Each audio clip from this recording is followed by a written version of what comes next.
Hai Peanut Gengs.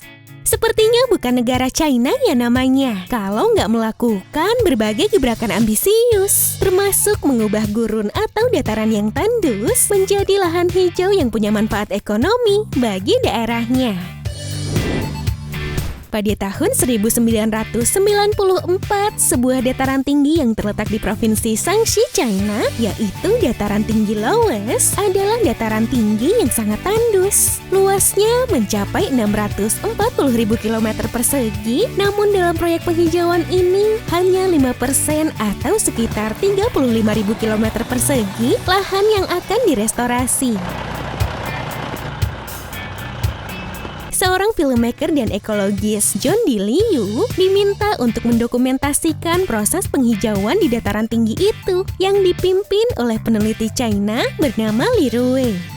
Proyek restorasi yang berlangsung tahun demi tahun tersebut tentu bukan proyek yang mudah. Salah satu masalah besar dari proyek ini adalah ketersediaan air untuk menggenangi wilayah hijau tersebut. Membuat sebuah wilayah menjadi hijau itu berarti harus memikirkan ketersediaan air di dalamnya.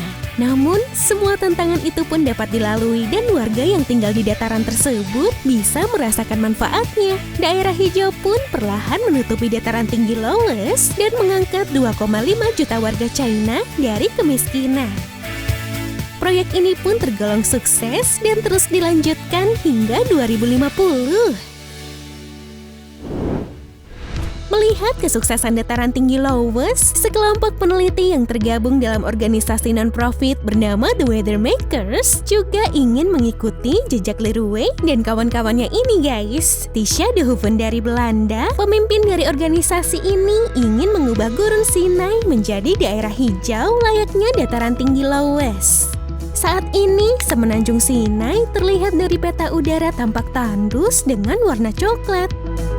Dengan proyek penghijauan ini, mereka memperkirakan bahwa di masa depan semenanjung Sinai akan tampak seperti ini, guys.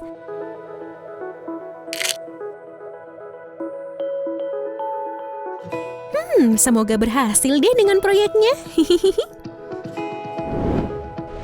Buat kalian semua, tentu nggak asing dengan gurun Sahara ya guys. Gurun terluas di dunia ini juga nggak ketinggalan untuk dihijaukan oleh beberapa ilmuwan. Salah satunya adalah proyek hutan Sahara atau The Sahara Forest Project, hasil kerjasama antara Yara International ASA dengan perusahaan pupuk asal Qatar yaitu QAFCO.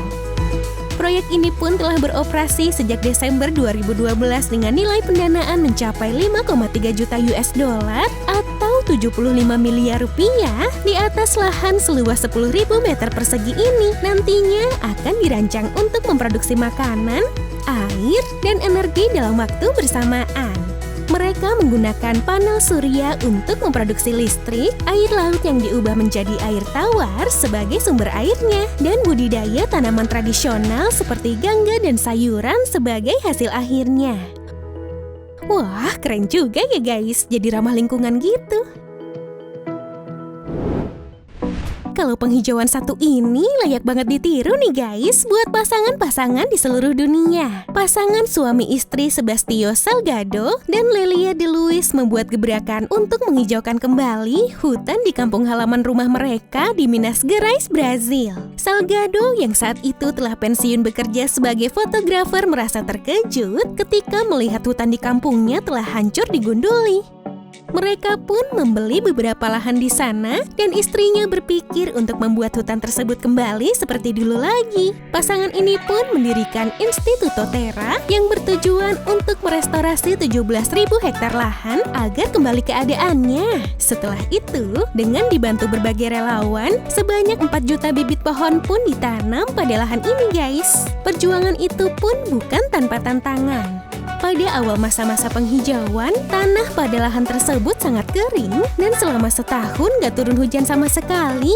Salgado dan De Luis pun harus mengembalikan nitrogen pada tanah dengan menanam kacang-kacangan sebelum mereka memasukkan bibit pohon.